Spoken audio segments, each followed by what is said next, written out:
But one thing is certain, we're losing the peace, which means a war could be our only hope. The Dominion War arc, as it is called, the 6 parts that started Season 6 plus the season-ender Call to Arms, was a long time to throw the show into chaos like it did. All the usual stuff was put on hold. Relationship issues were way on the back burner. Exploration wasn't happening. No real problem of the week to speak of. And the normal, oh, those Weyoun and Dukat, what evil plots will be foiled this week, was instead replaced by images of them in triumph and showing how dangerous they truly are, especially in victory. A summer cliffhanger in 6 weeks. Oh yes, that was definitely a long time for this to be the status quo. As well it should be. Few wars are short unless there's a hopeless power disparity, and even then, what we're seeing play out in our own world shows that defeating a nation doesn't mean that a war is over. And making the viewer feel that length of time helps make the situation clearer for them. O'Brien and Bashir talk about how it's taking weeks to get back from their crash in Roxxon Shoals, but it doesn't have the feel of a protracted conflict unless you see them again and again struggling while on the station that everyone tries to endure under Dominion and Cardassian rule. As I mentioned before, it also gave the show a chance to explore this temporary break from the status quo, whether it was a success like Roxxon Shoals or a failure like Sons and Daughters. Either way, it was a chance to not just shake it up and put it back together again, but to shake it up and see just what really starts to happen before it finally goes right again. Because the show was handled this way, we got to see things we normally wouldn't, since usually what happened was far away from where our heroes were. It wasn't something we were allowed to directly witness. For instance, we never saw Dominion forces arrive on Cardassia after Dukat brought them. We never saw what Dukat thought of a treaty with Bajor when he was first told. And we can only guess at why Dukat was in command of the fleet that attacked the station. But once the arc takes over, now those events that had always been behind closed doors were being revealed to us. The interpersonal dynamic between the leadership and the effect it might be having on some of them beyond the obvious. It adds many aspects to Dukat especially, because his conversations with those besides our heroes are obviously more easily taken at face value, such as telling Damar how important Kira is to him, or his remarks about Sisko that explains what will happen in Waltz. Likewise, we understand Damar's drinking problem, and also why things in Cardassia will play out as they will, because of the direct interaction that we witness, rather than just being told something after the fact. For the show's regulars, this change up to the status quo allowed us to explore many of their personalities because they were suddenly dropped into something new and unfamiliar. Sisko was a man of action who found himself being pulled into a less direct role, while Dax suddenly had to shift from strong support officer to the one in command. But even more were those who discovered the situation was molding them into something else. Kira unwittingly became a collaborator and had to be forcefully shaken out of that state. She had allowed herself to become comfortable around the enemy because these weren't the bad old days.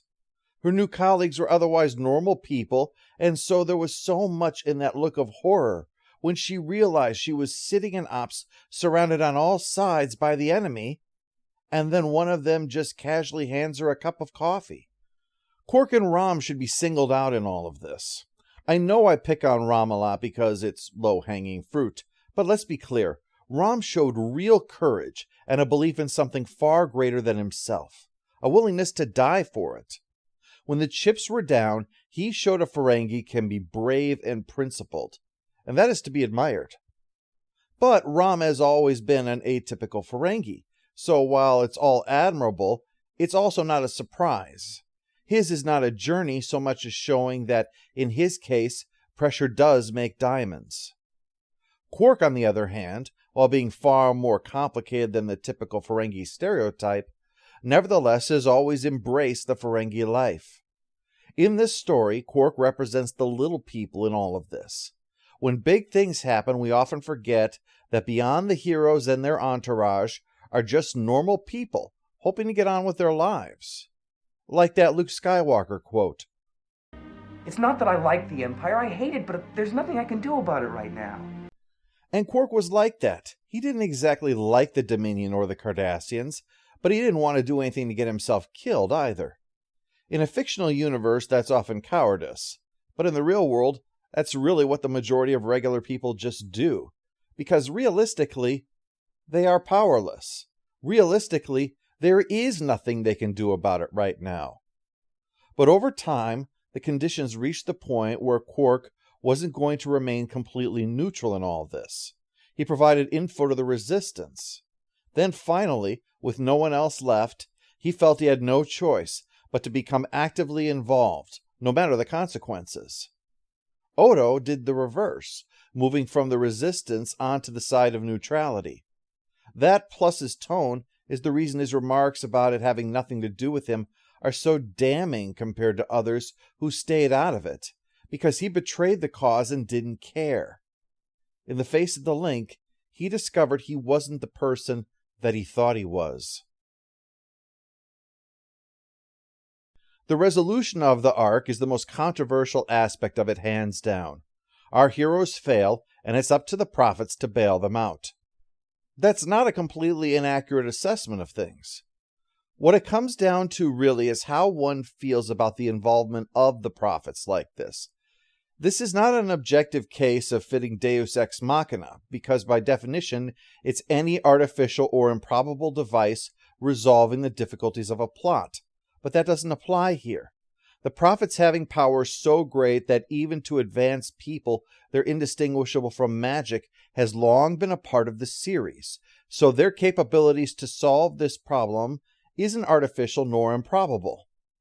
And their involvement with Sisko specifically, using him as their agent, means that him seeking them out and offering a plea on behalf of Bajor is not artificial or improbable either. They are both a natural outgrowth of the events of the show. So no, this is not Deus Ex Machina. But that doesn't mean that you have to like it. I can understand why some might feel this way. I have an example to illustrate this, but the thing of it is that I wrote this essay back in 2011, and coincidentally, around the time that I did that was the premiere of a little show called Game of Thrones. So this may be a very good or very terrible example, but I'll keep it anyway. Here it is. Let's say you had a story that was a typical Middle Ages conflict, typical real-world medieval life. But then one of the characters was forced regularly to involve himself with someone whom everyone knew was a demon. But it's actually implied he's just an alien on Earth for reasons that he doesn't feel like sharing. It's understandable how, for some people, this alien or demon or whatever he is, his mere presence is an irritation simply because he intrudes on the otherwise historically accurate medieval conflicts taking place. So you could just imagine how irritating it would be if the demon wound up resolving a major story arc when you only wish to see less of him in the show. In the same vein, I can understand that the involvement of the prophets ruins it for you, and you have every right to feel that way. But let's also be honest and admit that that's just personal preference. It's not an indication that the story structurally has failed. It merely has leaned on an element of the show that you don't care for. A valid opinion, but opinion nevertheless. The story didn't need to be resolved this way. It wasn't as if the writers set up a dilemma and had no other way out. As we saw, if Kira hadn't interrupted Rom by asking how much longer, the minefield would have stayed up. He only needed seconds. The resolution with the prophets wasn't an act of desperation by writers painted into a corner, but one created by design. But either way, it's just a matter of the skin placed upon the contrivance. As discussed last week in Favor the Bold, the minds, even by Star Trek's made-up science, are so much nonsense. They are a story point painted over to look like technology. The resolution by the prophets likewise sorts out the problem, using whatever their great powers are to destroy the Dominion ships that enter the wormhole, their domain after all. Essentially, the minds and the prophets, they're the same thing. something magical to stop the bad guys, but one is actually seen as being like magic when the other is given a label of science, even though it really isn't. We accept the minds because even though they're ridiculous, we needed a barrier that could believably keep the Dominion from coming through that couldn't easily be removed. They are not there because they make sense logically. They're there because they make sense structurally. The Federation using clever military tech to buy time in order to save the day. Likewise, the Prophets and Sisko were intended parts of the story.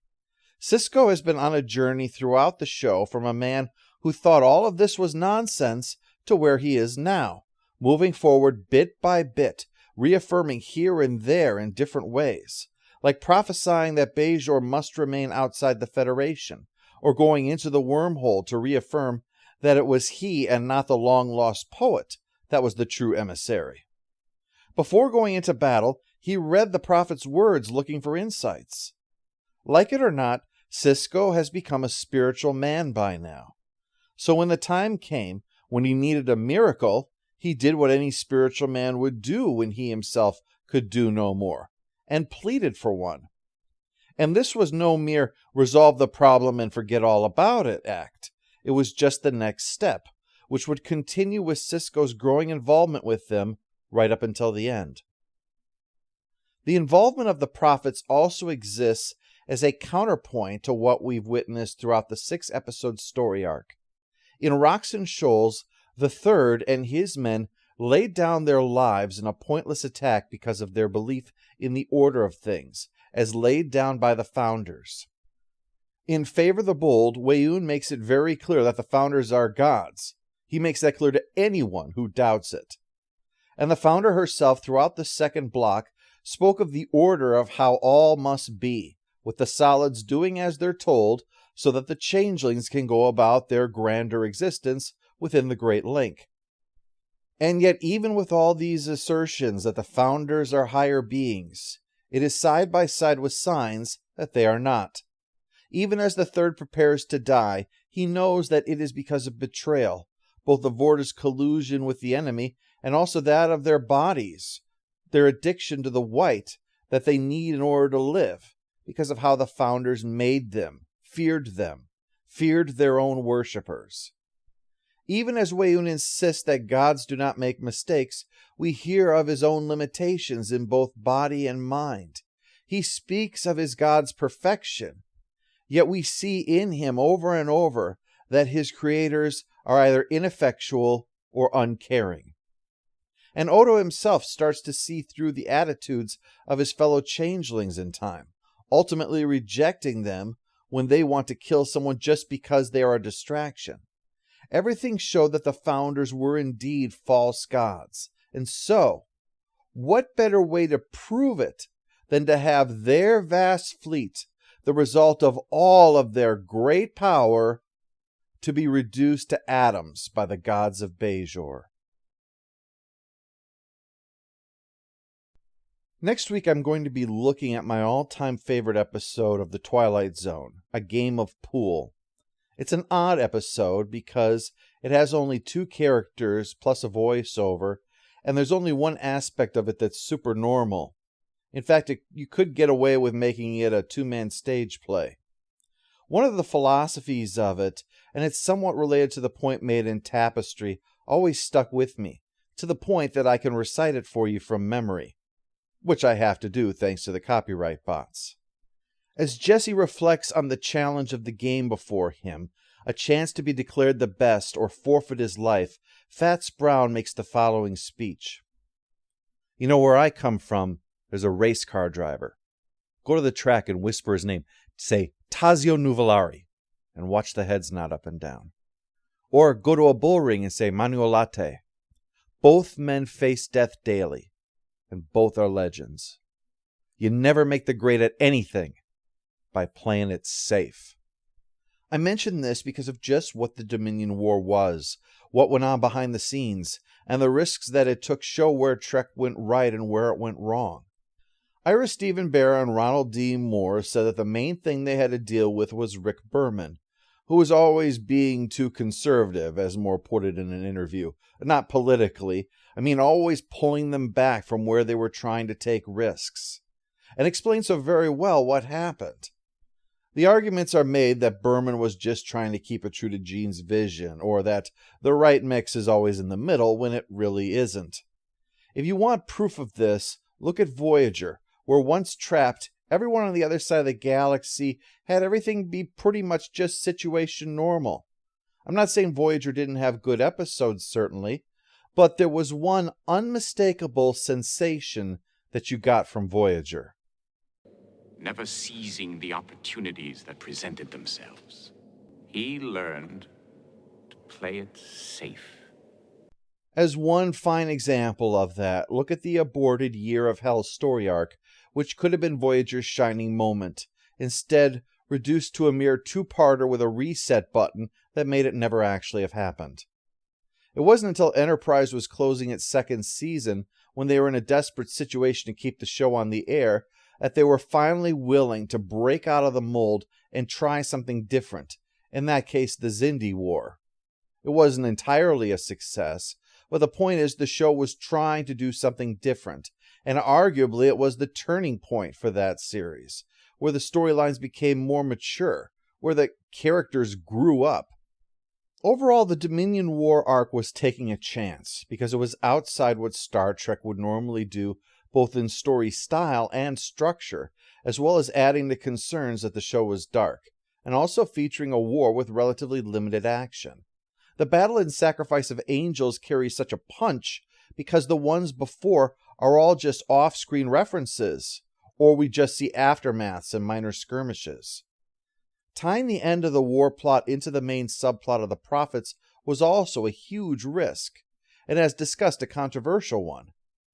In the end, while not every element of the move was a success, overall, it was well crafted and contributed to the overall positive reputation of Deep Space Nine.